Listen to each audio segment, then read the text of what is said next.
Hello there guys, what is going on? SonOfChelsea back here again for another video and back doing videos talking about Chelsea on the channel. And one thing I used to do consistently was get guests onto the channel to speak about the club and some of the big issues surrounding it. And I'm glad to say it feels like the perfect guest to have on, the first guest I've had back on for a while, NiiNiiFC, who we've done so many collabs over the years speaking about Chelsea, and the last time we spoke, and this is just a general thing that happens with guests I don't speak to or people I don't speak to in the Chelsea community for a while. If you don't speak to someone in about 6 months, the world at Chelsea changes very drastically, and that is exactly what we're going to be addressing today. Firstly, Nini, how you doing, mate? Enjoying the summer and the off season? Yeah, I actually really have. Just want to, trying to do, some new lifestyle changes and routines at this point in time. And I'm definitely feeling like the benefits of doing them so far. So just like literally keeping my feet on the ground, taking things day by day, and excited to see where the summer leads. And right now, things looking quite promising at this point in time. Did you, like me, we'll get into sort of the end of the Abramovich era and all of that stuff, but were you quite happy to see the end of last season? Because I was begging for that season to end, and I am quite enjoying no football at the moment. Oh yeah, for sure. Especially when you realize that your hopes for the season are kind of ended. I think that Madrid game after that heroic defeat against them, the rest of the season didn't feel the same, actually, to be fair. So, I'm definitely looking forward to seeing what we can do in the summer and see what Boehly and the gang can do for next season. As I say, I mean, I know that probably people watching this, we've also sort of dissected the Abramovich era, the end of it, and what's happened, the sanctions, and just how crazy the last 3 or 4 months have been for the club. I mean, how have you found it in terms of just, I guess, covering it on your YouTube channel and then looking at it from a fan's perspective, and then I guess the change in ownership itself, which we're now into? I mean, in the history books, it's a very short space of time, but I guess as a fan, it felt very long and it felt very exhausting. Oh yeah, for sure. Especially when you know how news normally comes out. It's not like every report coming out every day is bringing something substantial and insightful. It's just kind of like I don't know, it becomes like a bit of a bore after a while. Even though you understand that, in reality, they really accelerated the entire process to be able to get this takeover done really quickly. I mean, this normally takes like up to a year or 9 months. So the fact that they got everything done in a handful of months, all the legal documentations, talks with lawyers, negotiations, I think they definitely deserve a lot of credit. And I think after this, learning more insight behind how the takeover actually took place, it definitely gave me like a new understanding of how things work and maybe like a different perspective to have. So I think I'm feeling quite patient with what's happening this summer. I know other clubs are doing business. I know other clubs are signing players already. But that's expected. If you're in a period where, for months, the future of the club's quite uncertain, you can't talk to anyone. You can't hold talks. You can't commit to promises because you don't know what's going to happen the next day. So, now that that's all over, again, you can continue to see that there's a lot of work being done. Mr. Boehly's here now. We have a very central figure looking to get things done, a hands-on approach, which is what you want to see during times like this. So I think they're still doing all the right things. And I feel like very soon all the hard work and efforts will pay off. And I'm sure we're going to recontextualize this entire window. Before we get into specific targets, because I think maybe there will be a point of disagreement over a few targets Chelsea are going for. I mean, I'm already seeing that generally, and that's just Twitter. But it does feel like there's some are more than others. There doesn't seem to be much sort of I don't know how to explain, like a majority opinion on whether Chelsea should be going for a player or not, and I think that's quite interesting to discuss and what it means about our recent transfer business, because it hasn't been that great. But in terms of Boehly, in terms of what he could bring to Chelsea and kind of the change in the structure, Marina leaving, Bruce Buck leaving, the idea of going for a more data sort of led approach, it's kind of a wild theory because I don't really want to experience what we just experienced with the change in ownership again.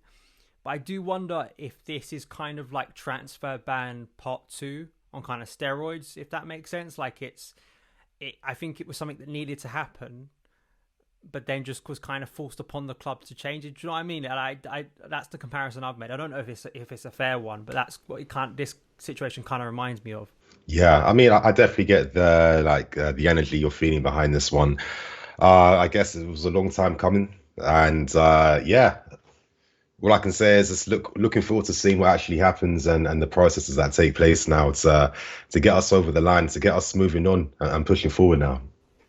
So targets, I think the one that comes to mind is actually the most recent one that we've, before recording this conversation, we've heard so much about in recent hours. Basically, is Matthijs de Ligt from Juventus. Given that Chelsea want to sign, it looks like 2 defenders this summer. I think at least one of them has felt quite obvious for almost a year now. It's been quite obvious, Jules Koundé.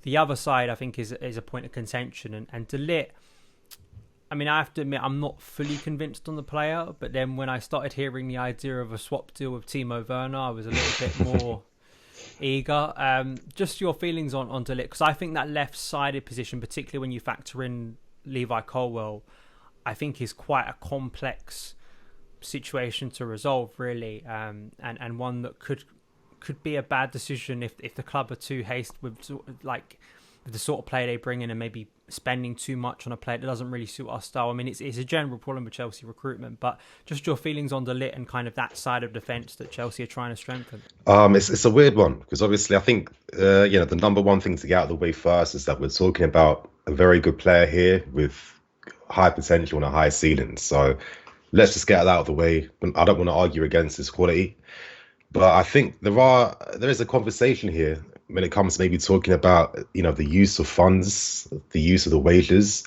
especially considering that I don't see de Ligt as someone that would be that ball progressive centre back down the left hand side. I don't tend to like using stats solely to form opinions, but I think if you use them alongside the eye test of actually watching the player, that's how you really get the most accurate picture of what they do. I can't help but feel that de Ligt's more of a box defender. I think at Juventus, some people say that he hasn't really pushed on and spurred on. Many different factors behind that. That doesn't mean that he can't do new things in a new environment, in my opinion. But I can't help but see him as the Thiago Silva replacement in the middle. I think maybe with his skill set, reading of the game, anticipation, blocking passing lanes, etc., that is the best way to use him. But I know there's some maybe easy, lazy comparisons we've all used with Harry Maguire. I think that's more in the sense of tackling style. But I think Maguire's ball progression is just completely different and better than de Ligt's, for example. And I think that he would not be my option for the left-hand sides. I think Levi Cole would be that one because he can push forwards into the opposition half. He can play pin passes between the lines. He can switch the ball as well too, very fast. And, after seeing what Tuchel's done with Rudiger and many players like that, they're the profiles he wants as his wide centre-backs because they're the ones that normally step into midfield like that. De Ligt's not that type of player for me.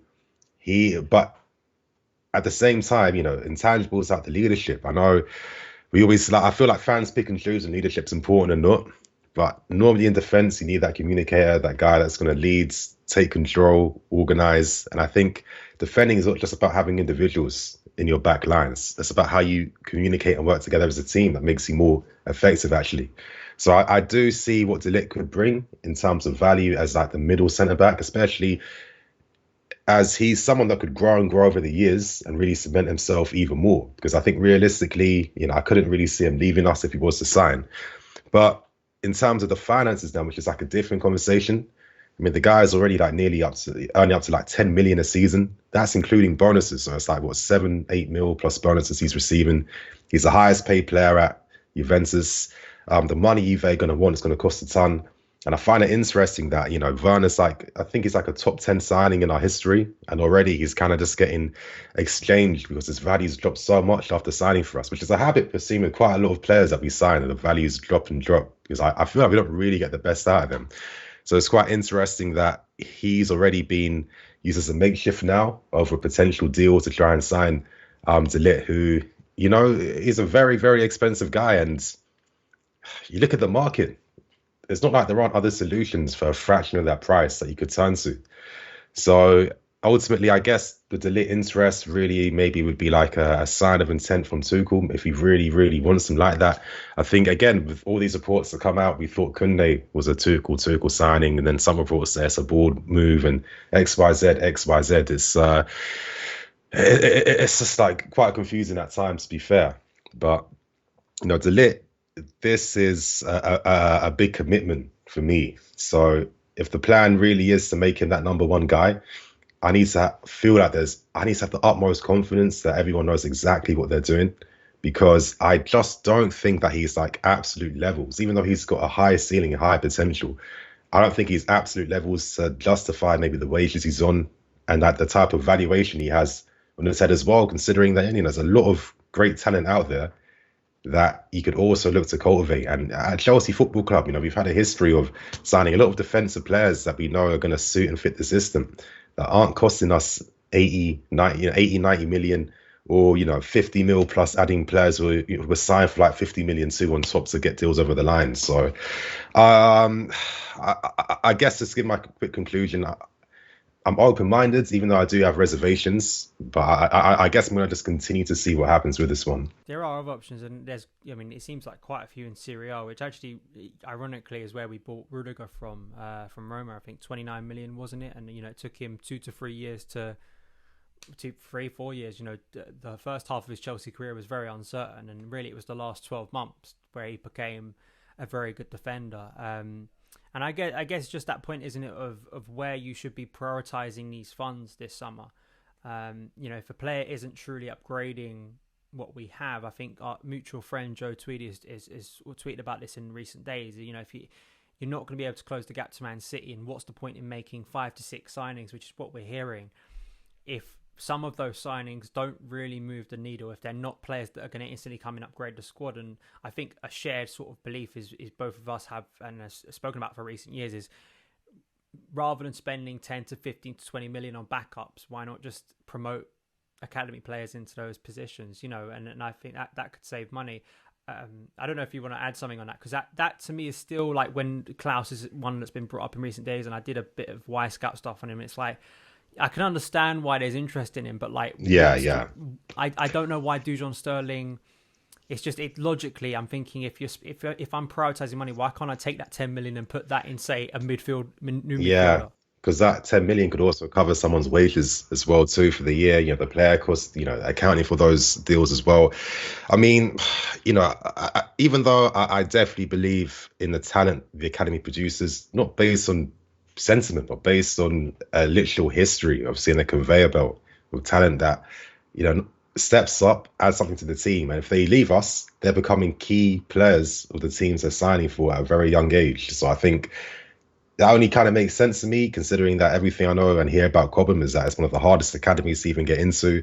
There's a reason why most of the Premier League players you're seeing, a lot of them have actually had time at Cobham first before moving on. And it's interesting that a few of them haven't been deemed good enough, which isn't saying anything against their quality, but it tells you about the high levels and standards that you actually need to make it here. So I just think that, you know, with that type of frame of mind, you know, knowing that it's super difficult, competition you're facing since you're a kid, every single season, it's like you're literally honing in and fine-tuning players that you need to be able to step up and be ready. I mean, there's like a repeated history and pattern of not only these guys having the right personalities and profiles, you know, the right competitive spirit and that professionalism to go on and improve and be the best they can be. I mean, that's telling you about the culture that you're cultivating in the academy. And I just find it interesting that at times there's this haste to not really see what they can do. And when I look at things like pre-season, I've seen some arguments that, you know, the manager needs to have the squad he wants exactly, but I've never really seen that in any pre-season ever in the history of football, really. I mean, it's literally the opportunity to see everyone for like 6 weeks, 5 weeks, whatever. And then you don't need 5-6 weeks. Maybe some guys looking at and thinking, okay, I need to see more of them. Other guys after a week or two, okay, you're out the door. And I think that's fair, and I think that's fine. But I just find it interesting that it seems like there seems to be like another repeated habit of not really assessing to look at what we have first, considering that, you know, if I was to maybe cynically say, you know, De Ligt, even though he's a great player and has high potential, it's not like he doesn't have mistakes in this game as well too, which have been exposed quite a lot of times. And I don't know, in terms of just like universal fairness, in my opinion, I'm just being subjective now, I just kind of feel like when you have a big transfer fee behind you, that's when you demand and command more patience. I think we saw that with Timo Werner actually for his first season here. A lot of times he wasn't really performing and doing what he had to do, but he was still in the team week in, week out. And where did that ultimately lead?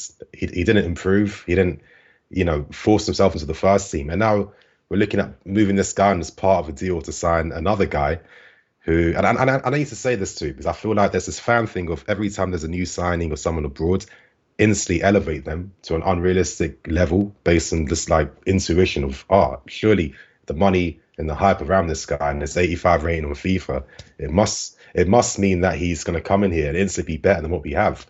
But, it's kind of crazy that an academy that is known for producing incredible defenders now, and guys, we got Colwell on the ranks and books too. It just feels like surely they should be prioritized more, because a cynical part of me would feel, listen, if Ajax had access to a guy in their academy and Colwell, we'd be probably seeing them in the same light we're seeing the Ligt in right now. And it's just this habit of, okay, young guys getting chances at maybe lesser clubs and then getting an opportunity from then on. I don't know. Again, I'm not here to say that your Sterlings and stuff deserve first team places, blah, blah, blah. If anyone's hearing that, I'd probably say, dust your ears a little bit and get what I'm trying to say. But I'm just saying that at least give fair opportunities to assess what's here first before just instantly dipping into the market. Because for me, I've just seen a history of most of these signings not always ending up taking us to any level, and a lot of them ending up being sideways quite most of the times. It is that weird kind of contradiction or hypocrisy where, like, say, Tammy Abraham, for instance, was so heavily criticised from sections of Chelsea fans for, at 22-23, getting closest to Diego Costa, one of Chelsea's best ever strikers and best ever transfers. But in a guy who cost us nearly 50 million, 270 grand a week, who's spending most of the season with only like one Premier League goal and is, has less goals than Morata. I mean, it's that weird kind of, I guess it is that hypocrisy. And I think it also is familiarity sort of breeds contempt at times. It's this idea that because someone, it was always the thing I used and people get annoyed by it, but I think that it annoys people because I think it is pretty true.